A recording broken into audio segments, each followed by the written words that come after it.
Je voudrais rendre gloire à Dieu qui sans cesse ce matin nous accorde la grâce d'être ensemble sur cette plateforme pleine de vie. Et comme chaque jour, nous ne cessons de méditer et d'écouter la parole de Dieu pour la nourriture de notre âme, nous sommes encore là ensemble pour porter nos regards sur la parole de Dieu, la parole de vie, la parole qui nous régénère et qui nous fortifie, la parole qui guérit. Sans trop tarder, nous allons vraiment rentrer un peu dans la louange avant de passer à la parole du jour. Soyez bénis, que la grâce, la paix du Seigneur repose sur tout un chacun et on y va.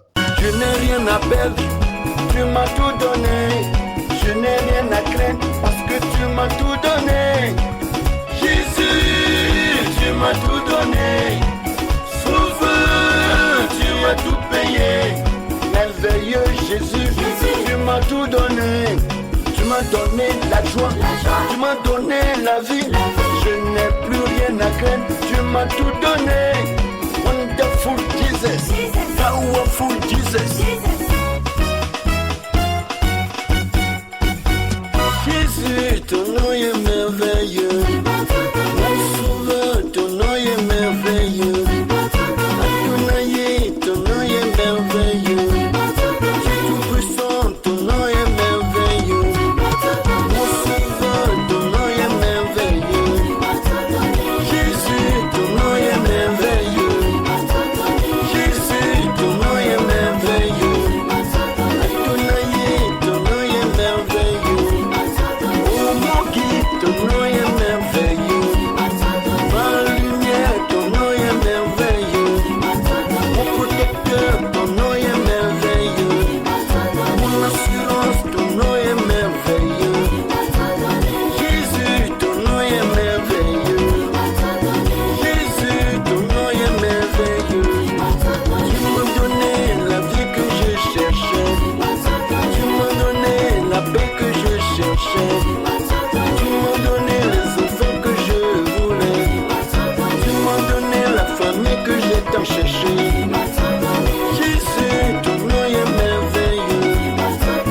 Yahweh, ton nom est merveilleux. Adonai, ton nom est merveilleux. Tu m'as donné les faits que je cherchais. Tu m'as donné la vie que je cherchais. Tu m'as donné la famille que j'ai tant cherché.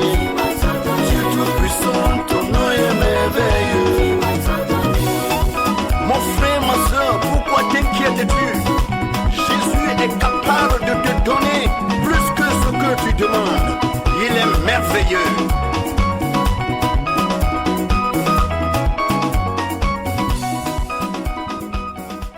Je veux ce matin rendre toute la gloire, la puissance, l'élévation à notre Dieu, notre Père, notre Créateur, celui qui vraiment nous garde et nous préserve et nous fortifie en toutes choses. Je veux l'élever et l'exalter parce que il est ce Dieu qui vraiment nous aime et qui nous soutient en toutes choses. Je bénis son nom parce que c'est lui qui a porté les regards sur nous durant toute la nuit et qui veillait même sur notre respiration, qui veillait sur le battement de notre cœur et qui nous permet encore d'être au-devant de lui ce matin pour l'adorer et le célébrer. C'est vraiment merveilleux d'avoir un Dieu comme le Dieu créateur de la terre et des cieux. Il est réellement le vrai Père. Il est réellement le vrai Papa pour chacun d'entre nous parce que il n'a cessé d'exercer ses bontés envers nous et même de les renouveler chaque matin pour chacun d'entre nous. Que son nom soit glorifié et exalté dans le nom puissant de Jésus-Christ. Mes frères et sœurs, nous voici encore dans la présence de notre Dieu pour notre méditation matinale. Et Dieu, ce matin, a voulu que nous soyons encore debout pour bénéficier de sa grâce, bénéficier de sa faveur, une faveur imméritée. Alléluia. Et c'est pour cela, sans trop tarder, je vais inviter chacun d'entre nous à porter les regards débat sur la parole de Dieu dans le livre de Proverbes chapitre 25 à partir du verset 16 au verset 18. Je lis rapidement la version Louis II. Il est écrit dans Proverbes 25, verset 16 au verset 18. Je lis le verset 16. Il est écrit: tu trouves du miel, n'en mange que ce qui te suffit, de peur que tu n'en sois rassasié et que tu ne le vomisses. Mets rarement le pied dans la maison de ton prochain, de peur qu'il ne soit rassasié de toi et qu'il ne te haïsse. Comme une massue, une épée et une flèche aiguë, ainsi est un homme qui porte un faux témoignage contre son prochain. Voici ce que Louis II nous dit. Nous allons rapidement passer dans la version français courant que je vais lire, c'est-à-dire nous lisons le même passage dans Proverbe 25 à partir du verset 16 au verset 18. Il est écrit: si tu trouves du miel, n'en mange pas trop, sinon tu en seras dégoûté au point de le vomir. Ne rends pas trop souvent visite à ton voisin, sinon il sera lassé de toi au point de te haïr. Une massue, une épée ou une flèche pointue, tel est celui qui porte un faux témoignage contre son prochain. Voici ce que le Seigneur nous donne par ces deux versions et nous allons méditer la parole de ce jour dans ces deux versions. Nous retournons rapidement à la version Louis II et nous lisons le verset 16 qui dit: si tu trouves du miel, n'en mange que ce qui te suffit, de peur que tu n'en sois rassasié et que tu ne le vomisses. Vous voyez, lorsque nous voyons vraiment ce passage, ici, en réalité, on parle du miel. Et nous savons combien de fois le miel est doux et le miel est agréable à laper. Et lorsque tu finis de laper, le goût continue vraiment d'être sur tes lèvres et sur ton chemin, tu peux continuer même à savourer ce miel. Mais il y a une chose que réellement chacun doit savoir. Lorsque vraiment on trouve le miel et que on veut en manger beaucoup, c'est-à-dire une grande quantité, on finit par être malade. Et c'est ce que la Bible nous dit. Dit que si tu trouves du miel, n'en mange que ce qui te suffit. En réalité, le miel est là, mais quelle que soit la quantité et quelle que soit vraiment la douceur que contient le miel, on ne peut pas en consommer sur coup 1 litre. On ne peut pas consommer sur coup 1 litre de miel. Et si quelqu'un s'amuse à le faire, ce qui est sûr, après que tu aies fini de laper tout le litre de miel, tu vas commencer à avoir la nausée et tu vas finalement rendre tout ce que tu as mis dans ton ventre. Et on pouvait en réalité se poser la question, qu'est-ce que cela veut dire? Qu'est-ce que Dieu en réalité veut nous dire en nous parlant de ne pas manger trop de miel ou bien soit de manger ce qui nous suffit? Vous voyez, dans ce monde actuel, il y a trop d'égoïsme. Et lorsqu'on rentre dans une société où il y a du travail, ou soit qu'il y a beaucoup de postes de travail, si c'est vraiment une société qui paye bien, au lieu vraiment d'appeler soit un frère pour occuper aussi un autre poste, très souvent, on a tendance d'occuper 2, 3, 4 postes. Et finalement, on est vraiment fatigué, on n'a vraiment pas le temps, des fois, de rentrer tôt à la maison et on finit par être fatigué. Et si la fatigue est trop dans ton corps, qu'est-ce qui arrive? C'est la maladie. Et la maladie, pour finir, va te terrasser et tu ne pourras plus continuer ton travail. Vous voyez, il y a vraiment ce qu'on appelle la gourmandise. La gourmandise. Quand quelqu'un est trop gourmand, il finit par vraiment être malade. Et c'est pour cela, la Bible nous dit ici, si tu trouves du miel, n'en mange que ce qui te suffit, de peur que tu n'en sois rassasié et que tu ne le vomisses. Normalement, lorsque dans une société, on trouve du travail où il y a beaucoup de postes, on ne peut qu'occuper un seul poste. C'est-à-dire là où on peut rester, où nous serons bien payés et que nous pourrons rester là, travailler pour un bon moment et pouvoir soutenir la famille, soutenir tous ceux qui sont autour de nous. Mais si, à cause de la gourmandise, on veut prendre beaucoup de postes, on finit par être fatigué et tomber malade pour ne plus aller même au travail. Mes frères, comme la Bible nous le dit, si tu trouves du miel, n'en mange que ce qui te suffit. Si tu trouves du miel, mange ce qui te suffit. Faut pas manger de trop. Si tu as trouvé une opportunité où la grâce de Dieu t'a suffi, où tu peux rester là pour vraiment travailler et nourrir vraiment ta famille, s'il y a des opportunités pour les autres, il faut leur faire appel. Il faut permettre à ce que quelqu'un d'autre aussi profite de ce que tu as trouvé de bon pour que ensemble vous puissiez partager ce qui est bien. Mes frères et sœurs, Dieu nous parle tantôt d'une manière et tantôt d'une autre. Et c'est pour cela, ce matin,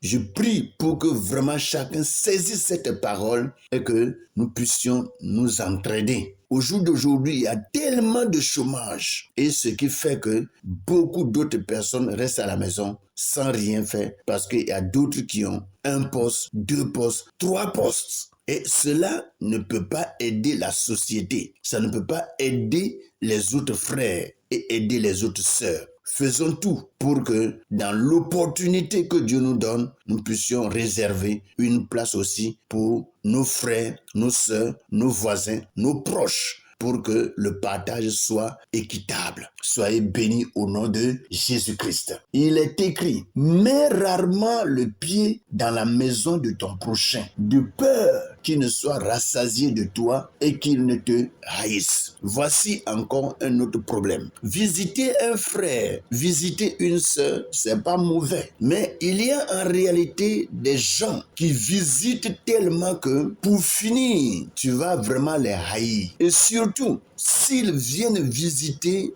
pour profiter de toi, s'ils viennent visiter pour profiter de toi, en réalité, tu seras fatigué.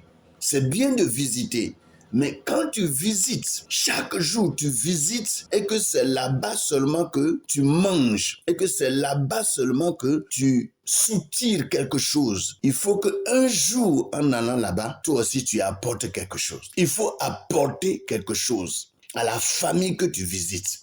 Vous voyez, il faut vraiment de l'entraide. Quand tu vas quelque part, tu visites un frère, tu visites une sœur, et que tu vas toujours là-bas. Et c'est là-bas que tu manges, c'est là-bas que tu fais tout. Mais qu'est-ce que toi tu apportes pour que les autres puissent en bénéficier? Mes frères, c'est une main qui lave l'autre main. Et finalement, les 2 mains sont propres. Vous voyez? Et si nous n'arrivons pas vraiment à nous aider ainsi, on va se fatiguer des uns et des autres.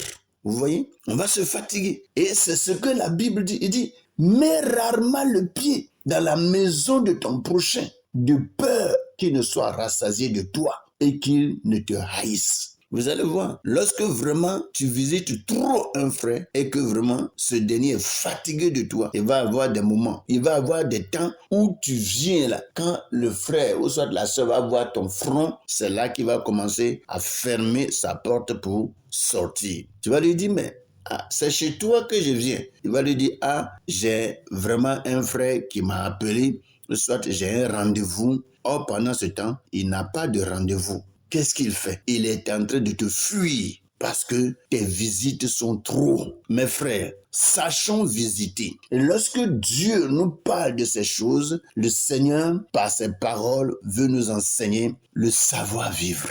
Le savoir-vivre. On peut visiter. mais sachons visiter pour que ceux-là que nous visitons des fois puissent être contents de toujours nous recevoir pour ne pas qu'ils soient rassasiés de nous. Que le Seigneur nous bénisse et que sa grâce repose sur chacun d'entre nous. Il est dit, comme une massue, une épée et une flèche aiguë, ainsi est un homme qui porte un faux témoignage contre son prochain. Vous voyez, j'en avais déjà parlé dans une de nos méditations qu'il n'est pas bien vraiment de témoigner faussement contre son frère, soit de témoigner faussement contre quelqu'un. Si ce que tu dis de la personne n'est pas la vérité, lorsqu'on découvrira cette vérité, c'est toi qui seras couvert de honte.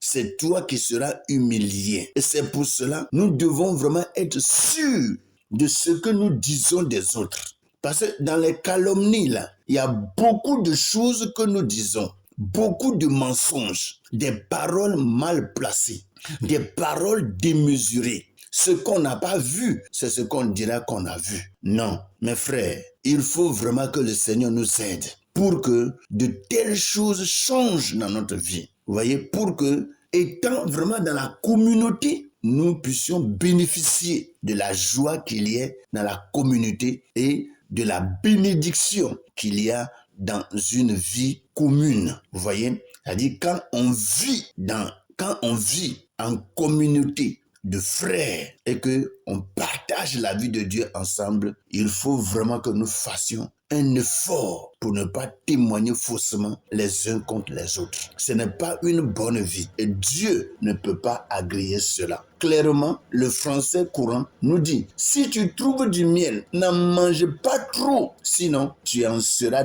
dégoûté au point de le vomir. Tu en seras dégoûté au point de le vomir. Il dit, ne rends pas trop souvent visite à ton voisin. Sinon, il sera lassé de toi au point de te haïr. Mes frères, faisons tout pour ne pas que nous soyons haïs par nos frères ni par nos sœurs. Faisons tout pour que nos sœurs puissent nous aimer et aimer à ce que nous soyons toujours auprès d'eux. On dit une massue, une épée ou une flèche pointue, tel est celui qui porte un faux témoignage contre son prochain. Quand quelqu'un porte un faux témoignage contre son prochain, je dirais que ce dernier-là, c'est un criminel. C'est comme tu prends un couteau pour poignarder ton frère, détruire sa vie, neutraliser son existence. Non, ça ne doit pas se faire, mes frères. Faisons tout pour que vraiment nous puissions vivre dans la paix, dans la joie, dans la tranquillité. Que le Seigneur nous bénisse, que sa grâce, sa paix, sa puissance, son autorité repose sur chacun d'entre nous. Passez une bonne et excellente méditation avec le Seigneur. Que le Saint-Esprit nous aide encore à comprendre ses paroles et à les mettre en pratique. Au nom de Jésus. Amen.